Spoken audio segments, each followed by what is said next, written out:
जय सिया राम। सब सुख लाए तुम्हारी सरना, तुम रक्षक काहू को डरना। जो जीवन का नियम है वह विश्वास का नियम है। विश्वास ही हमेशा फलित होता है। विश्वास से ज़्यादा कभी किसी को कुछ नहीं मिलता। लोग कहते हैं कि प्रारब्ध से ज़्यादा आपको कुछ नहीं मिलेगा, लेकिन उससे भी बड़ा सत्य ये है कि आपके विश्वास से ज़्यादा कुछ नहीं मिलेगा। जिन चीज़ों में हमारा विश्वास होता है वही चीज़ें फलित होती हैं। इसलिए उन चीज़ों में कतई विश्वास ना करें जिसको आप नहीं चाहते। इस संसार में पूर्ण सत्य कुछ भी नहीं है, पूर्ण सिर्फ परमात्मा है। जितने सूत्र कहे गए हैं, जितनी बातें कही गई हैं, यहाँ तक कि ईश्वर को लेके भी जितनी बातें कही गई हैं वो भी पूर्ण नहीं है। इसलिए हमारे वेदों ने नेति नेति कहा कि ये भी नहीं, ये भी नहीं, यानी कुछ भी संभव है इस संसार में अगर हमारा विश्वास इस प्रकार का है तो। अगर हमारा विश्वास है कि हनुमान जी संकटों से छुड़ा लेंगे तो निश्चित ही छुड़ा लेंगे। फिर प्रारब्ध का रोने की कोई आवश्यकता नहीं है, अवश्य ही छुड़ा लेंगे। ये सूत्र भी मिलते हैं हमारे ग्रंथों में। बाबा नीम करोली जी महाराज से जुड़ा तो एक इस प्रकार का किस्सा भी है। कई किस्से हैं बाबा जी को लेकर के कि जहाँ पे असंभव संभव हो गया। जिसको जितना विश्वास था उतना मिला, बल्कि उससे बढ़ के मिला। 1950 के दशक में बाबा जी के भक्त हुए केहर सिंह जी। केहर सिंह जी जब बाबा से मिले, बाबा की महिमा से परिचित हुए, तो बाबा ने उनको हनुमान जी से जोड़ दिया। हनुमान चालीसा का पाठ करने लगे। बाबा जी का स्वभाव रहा कि जो कोई भी मिलता था बाबा से, यही कोशिश होती थी बाबा की। कोशिश क्या, बल्कि बाबा तो जोड़ ही देते थे। जो भी मिल गया बाबा को तो हनुमान जी का वो भक्त बन जाता था, प्रभु राम की महिमा से परिचित हो जाता था।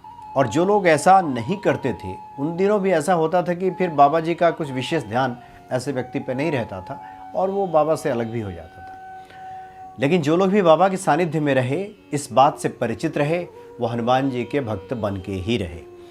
1958 की बात है। केहर सिंह जी के एक बेटा और एक बेटी खेल रहे थे, जैसे बच्चे आपस में खेलते हैं। एक उनका बेटा उस समय 13-14 साल का था और उसकी एक आंख पहले से प्राकृतिक रूप से खराब थी, उससे दिखाई नहीं देता था। और संजोग ऐसा रहा कि दोनों अखरोट को बॉल बना करके टेनिस खेल रहे थे इस तरह से। तो हमने जाने क्या हुआ ऐसा कि चश्मा लगाया था वो जो बेटा है उनका केहर सिंह जी का, और कांच टूटा और सीधे वो कई टुकड़ों में विभक्त होकर के बंट करके वो जो शीशा है, ग्लास है चश्मे का, वो जा करके उसकी आंखों में धंस गया। खून की धार बह चली। इलाज कराया गया, लेकिन कहीं कुछ भी संभव नहीं हो पा रहा था। इस तरह से 2 दिन बीत गया और अब तो पूरी तरह से स्पष्ट हो गया था कि वो जो लड़का है वो अंधा हो चुका है। एक आंख तो पहले से ही ठीक नहीं था प्राकृतिक रूप से ही, और जो दूसरा आंख था वो भी इस प्रकार से डैमेज हो गया। इस प्रकार से वो लड़का जो है अंधा हो गया। अब यहाँ केहर सिंह बैठ करके रो रहे थे, परेशान हो रहे थे कि अब कैसे उसका जीवन बीतेगा। बात ये आती है कि अब वो लड़का भी समझ गया था कि उसे अब दिखाई नहीं देगा, दोनों आंखें उसकी ख़राब हो गई हैं। उसने अपनी बहन से कहा बड़े ही मार्मिक क्षणों में कि जब तुम्हारी शादी हो जाएगी तो मुझे अपने साथ ले चलना, मैं तुम्हारी सेवा करूँगा और तुम मुझे रोटी खिलाना। इस तरह की उसने बात कही। और ये बातें जब पिता को पता चली कि हर सिंह जी को, तो बड़े दुखी हुए, दुखी होकर के रो रहे थे। तब तक फ़ोन की घंटी बजी। बड़े अनमने ढंग से उन्होंने फ़ोन उठाया। उधर से आवाज़ आई बाबा जी की, केहर सिंह रो रहे हो, परेशान मत हो, इस बच्चे को ले जा कर के अलीगढ़ में दिखाओ। जबकि उसके पहले ये बात हो रही थी घर में, आसपास के डॉक्टरों ने, लोगों ने बताया था कि सीतापुर ले जाइए, इसको सीतापुर दिखाइए। लेकिन बाबा जी का आदेश उधर से हुआ फ़ोन पे कि इसको अलीगढ़ ले जाओ। तो और उसके बाद फिर वहाँ से फ़ोन कट गया। बाद में बात आती है कि पूरनदा के यहाँ बाबा जी उस वक्त ठहरे हुए थे। पूरनदा बताते हैं कि बाबा जी ने अचानक कंबल में मुंह अपना ढक लिया और चिल्लाते हुए बोले कि केहर सिंह रो रहा है, उसका बेटा अंधा हो गया है और फ़ोन लगाओ। और फिर बाबा ने वहाँ फ़ोन लगवाया था। उसके बाद उस बच्चे को ले जाया गया अलीगढ़ में। अलीगढ़ के डॉक्टर मोहनलाल शर्मा जी बहुत प्रसिद्ध चिकित्सक उस वक्त के हुआ करते थे और उनके लिए बुकिंग करानी पड़ती थी पहले। तो आश्चर्य इस बात का रहा कि जब केहर सिंह जी ने फ़ोन किया तो पता चला, डॉक्टर मोहन शर्मा ने कहा कि आपके नाम से तो बुकिंग पहले ही हो गई है, अब किसने करा दिया ये कोई बताने वाला नहीं। और कहते हैं केहर सिंह जी, ये बाबा के समय दूसरा कौन हो सकता था, उन्होंने ये सब कर दिया। आश्चर्य उससे बढ़ के तो ये रहा कि जब ये लोग पहुँचे वहाँ पे अलीगढ़ में, तो स्वयं डॉक्टर मरीज को लेने आ जाए, ये कम आश्चर्य की बात नहीं। आखिर ये किसकी प्रेरणा से ये सब हो रहा था? ये सब बाबा जी की प्रेरणा से ही चल रहा था कि डॉक्टर मोहनलाल शर्मा स्टेशन आ गए थे केहर सिंह जी को लेने के लिए, उनके बेटे को लेने के लिए। उसके बाद फिर हॉस्पिटल गए। पूरे 5-7 दिनों तक डॉक्टरों का जो पैनल है ये विचार करता रहा कि ऑपरेशन हो या ना हो।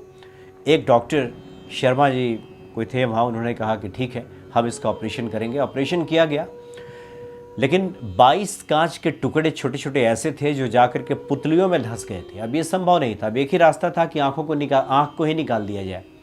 तो हुआ कि ये ठीक नहीं होगा, पट्टी करके बच्चे को घर भेज दिया गया।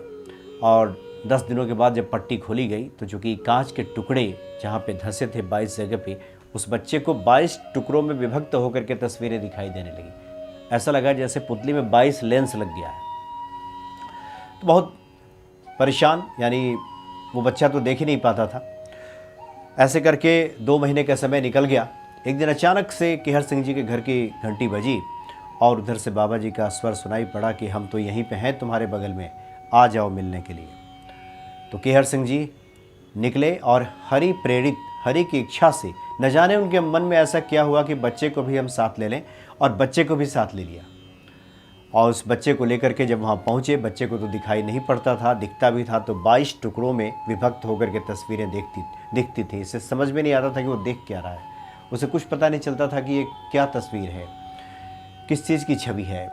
ये समझना बहुत मुश्किल था बच्चे के लिए भी। तो जब बाबा के पास ये सभी पहुँचे तो केहर सिंह जी ने प्रणाम किया। बच्चे को तो कुछ दिखाई दे नहीं रहा था, उसने प्रणाम भी नहीं किया, खड़ा रहा। 13-14 साल का बच्चा। बाबा ने स्वयं हाथ पकड़ के खींचा उस बच्चे को, अपने पास बिठाया और अपने कनिष्ठिका उंगली से, ये बात आती है कि उसके हथेली में कुछ देर तक दबाते रहे। और कुछ देर के बाद बोले केहर सिंह जी कि अब जाओ। केहर सिंह ने सोचा कि बाबा ने बुलाया, बाबा ने कोई आश्वासन भी नहीं दिया कि इस बच्चे का क्या होगा। बाबा जी अलौकिक हैं, चमत्कारिक हैं, इनकी महिमा से हम सभी परिचित हैं, ये चाहे तो ठीक हो सकता है, लेकिन इन्होंने ऐसा कोई आश्वासन तो दिया नहीं। बड़े भारी मन से वो घर लौट गए। और फिर आगे बताते हैं कि ठीक 4 दिनों के बाद ऐसा हुआ कि देखा गया कि एक बच्चा किताब लेके पढ़ रहा है। उसने कहा कि उसे तो अब सब दिखने लगा है, और उसने पुस्तक पढ़ के दिखा दिया। फिर उस बच्चे को डॉक्टर के पास ले जाया गया जिन्होंने ऑपरेशन किया था। तो उन्होंने कहा कि जो कांच के टुकड़े हैं अभी तो उसी जगह पे हैं, उस पुतली में जहाँ पे वो हैं, लेकिन अब बच्चा पढ़ने लगा है। इसमें मेडिकल साइंस का कोई हाथ नहीं है, ये तो किसी दैवी कृपा से संभव हुआ है। ये मोहनलाल शर्मा जी ने, जो अलीगढ़ के चिकित्सक हैं, उन्होंने लिखा कि दैवी कृपा से संभव हुआ है। और तब उन्होंने पूछा कि कौन है ये बाबा नीम करोली, जो समय समय पे हमारे यहाँ कुछ इस तरह के भक्तों को भेजते रहते हैं। उसके बाद डॉक्टर मोहनलाल शर्मा जी बाबा की महिमा से परिचित हुए और बाबा के भक्त बन गए। तो बड़े अलौकिक हैं बाबा नीम करोली जी महाराज। जो उन पे भरोसा करता है, विश्वास करता है, निश्चित तौर पे उसके विश्वास की पूर्ति हो जाती है। इसलिए जो लोग भी चाहते हैं कि उनके संकटों का निवारण हो, वह तमाम तरह की इधर उधर की बातों में ना पड़ते हुए, ये प्रारब्ध है, इससे कैसे छुटकारा मिलेगा, ये बहुत बड़ा संकट है, ऐसा होगा वैसा होगा, उन सब बातों को छोड़ करके, क्योंकि कोई कुछ भी अंतिम सत्य नहीं है। अंतिम सत्य सिर्फ ईश्वर है। वो चाहे तो सब कर सकते हैं, नियमों को बदल सकते हैं, और ईश्वर अपने भक्तों की खातिर कई बार नियमों को बदलते हैं। इसलिए जिस प्रकार का विश्वास होता है, उसी प्रकार से उसके जीवन में सब घटित होता है। क्योंकि जीवन का जो नियम है वो विश्वास का नियम है। विश्वास ही फलित होता है हमेशा। विश्वास के सिवाय कुछ भी फलित नहीं होता है इस संसार में। इसलिए विश्वास को थामे रहें। जिन चीज़ों को हम चाहते हैं उसके प्रति विश्वास रखें, ईश्वर के प्रति विश्वास रखें। निश्चित तौर पे ये जीवन जो है सुखमय और मंगलमय बन जाएगा। जय सिया राम।